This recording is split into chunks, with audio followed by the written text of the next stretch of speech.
마트에서 유정란을 구입했습니다. 산란한 지 3일째가 되는 유정란입니다.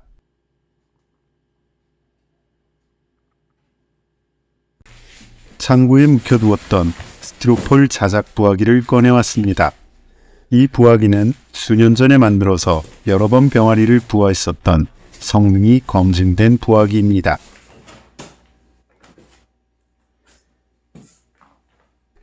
백열 전구가 없어서 집에 있는 이렇게 생긴 전구로 대체해 보았습니다. 일단 오래 방치해 놓은 부화기이다 보니 제대로 작동하는지 검사해 보기로 합니다. 팬은 잘 돌아가는군요. 내부 온도를 올려줄 전구도 잘 들어옵니다. 계란을 굴려줄 수동 전란기입니다. 부화를 하기 위해서는 18일째까지 하루에 적어도 서너 번씩 계란을 굴려주어야 합니다. 계란은 6개만 부화해 보기로 합니다. 6마리 중에 절반만 남탁이라고 가정했을 때 하루에 2~3개씩 계란을 얻을 수 있다면 충분한 양이니까요. 적절한 습도를 위해서 물그릇도 넣어 주었습니다.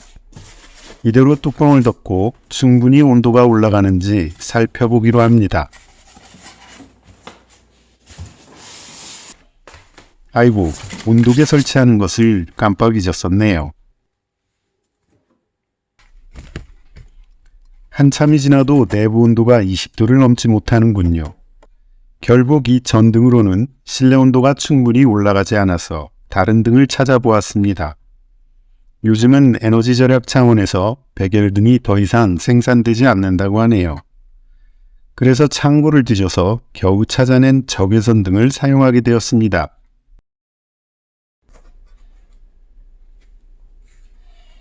수동 전란기를 끼우고 온도 센서를 적당한 위치에 위치시킨 후 계란을 넣어 주었습니다. 습도를 올려줄 물그릇도 잊지 않고 넣어야 합니다.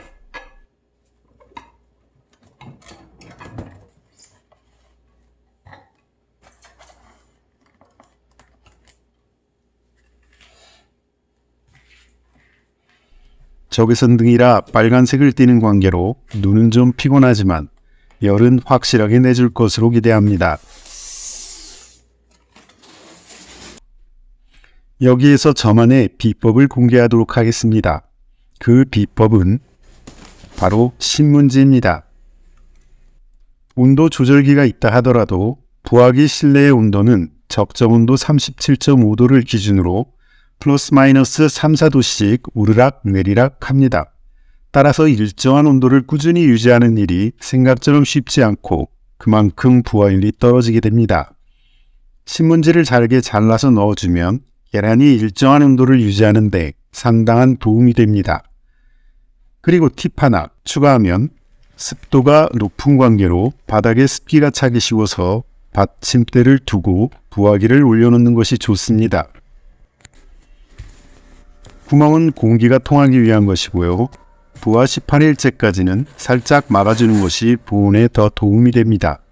19일부터 21일째까지는 열어주어야 합니다. 그래야 병아리가 호흡을 원활하게 하게 됩니다. 이쯤에서 병아리 부화하는 데의 필수 요건을 잠시 정리해 보도록 하겠습니다. 우선 산란한 지 오래되지 않은 유정란이어야 합니다. 계란을 신선하게 보관한다고 냉장고에 보관하시면 절대 안 됩니다. 차라리 실온에 그대로 놔두는 것이 낫습니다. 산란한 지 일주일이 지난 계란은 부화율이 현저히 떨어집니다. 조류마다 부화 일수는 다릅니다. 계란의 경우는 21일 만에 부화합니다.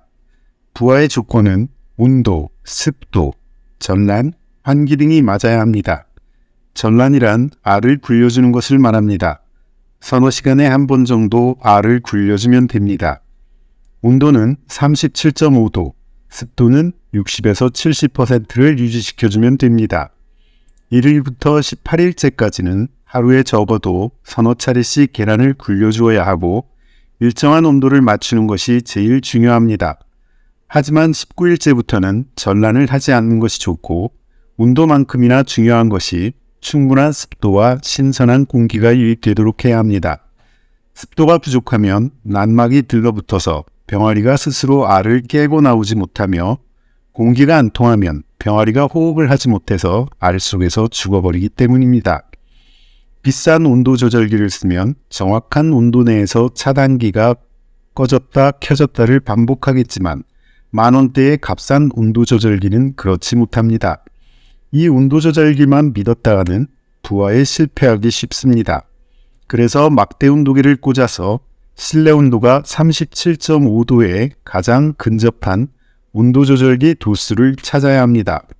제 경우에는 온도 조절기를 40도에 맞춰 놓으니 실제로 내부 온도가 36도와 41도 사이에서 왔다 갔다 합니다. 이렇게 실내 온도는 낮았다 높았다를 반복하게 되는데 이런 차이를 최소화해 주는 것이 바로 잘게 자른 신문지입니다. 신문지의 보온 기능이 보다 균일한 온도를 유지해 주는 저만의 비법입니다. 이제 지루한 기다림의 시간 동안 물그릇에 물이 떨어지지 않았는지 관리를 해야 하고 오며가며 꾸준히 전란을 해주어야 합니다. 7일째가 되는 날 부화가 발생이 되었는지 확인할 필요가 있습니다. 휴대폰 라이트를 이용해서 계란을 살펴보면 무정란은 환하게 속이 비치는 데 반해서 발생이 이루어진 유정란은 뭔가 검은색 물체가 어림거리는 것이 보입니다. 발생이 안 된 무정란은 그냥 삶아서 먹어도 됩니다. 왜 그런지는 몰라도 부화 중에 중지된 계란은 삶아 먹으면 더 고소한 맛이 나는 것 같습니다. 14일째 되는 때에 한 번 더 검란을 합니다. 이때는 빛이 계란을 통과하지 않아야 합니다. 만약에 빛이 어중간하게 계란을 통과한다면 이것은 중간에 부화가 중지된 중지란입니다. 중지란을 계속 부화기 속에 넣어두면 부패가 시작되고 경우에 따라서는 아주 고약한 냄새를 풍기기도 합니다. 중지란은 꼭 꺼내도록 합니다. 이 중지란도 삶아서 먹어도 됩니다만 병아리의 형태가 거의 완성된 상태이니만큼 몹시 혐오스러울 수가 있습니다. 18일째부터는 전란을 하지 않습니다. 그리고 습도와 환기에 더욱 신경을 써야 합니다. 습도를 높이기 위해서 신문지 위에 주기적으로 적당한 물을 뿌려서 습도를 높여주어야 합니다. 습도가 낮으면 병아리가 난막에 들러붙어서 스스로 알을 깨고 나오지 못합니다. 공기구멍도 활짝 열어서 신선한 공기가 유입되도록 해주어야 합니다. 보온에만 신경을 쓰다가 신선한 공기가 유입되지 않으면 거의 다 된 병아리들이 알 속에서 죽을 수도 있으니까요. 21일이라는 시간이 흐르고 때가 되면 부화기 속에서 병아리 소리가 들립니다.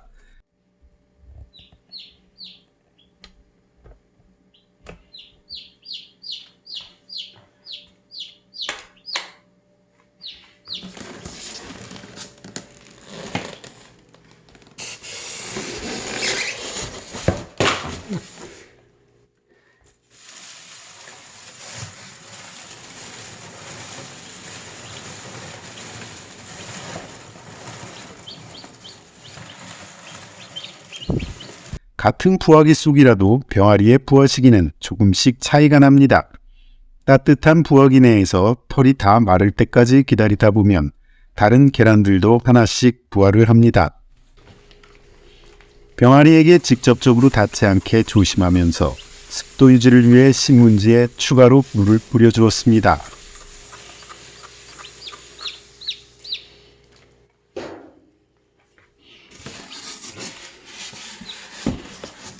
최종적으로 3마리의 병아리가 태어났습니다.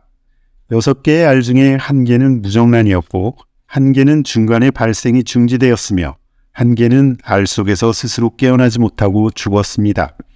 수년 전에는 30개의 알을 넣으면 부화 성공률이 90% 이상이었는데 이번 부화에서는 신경을 덜 쓰고 대충 방치하다 보니 부화율이 절반밖에 되지 않았습니다. 무슨 일이든 정성이 중요한 것 같습니다. 어쨌든 이제는 3마리 중에 암탉이 2마리 이상 되기를 기대해 보는 수밖에요. 알에서 깨어난 병아리는 하루 정도는 아무것도 먹지 않아도 됩니다. 이틀째 되는 날부터는 물을 먹어야 하고 먹이도 필요합니다. 초기의 먹이로는 삶은 계란 중에 노른자를 잘게 부수어서 주기도 하고 사료 가게에서 파는 병아리 전용 사료를 구입해서 공급해 주셔도 됩니다. 또한 병아리는 추위에 매우 약합니다. 30도 이상이 되는 따뜻한 온도를 필요로 합니다. 어린 시절에 학교 앞에서 파는 병아리가 대부분 집에 와서 죽는 이유는 추워서 죽는 것입니다. 병아리 육체에 관해서는 다른 영상에서 자세히 다뤄보도록 하겠습니다. 그럼 새로 태어난 귀여운 병아리 잠시 관찰하면서 영상을 마치도록 하겠습니다.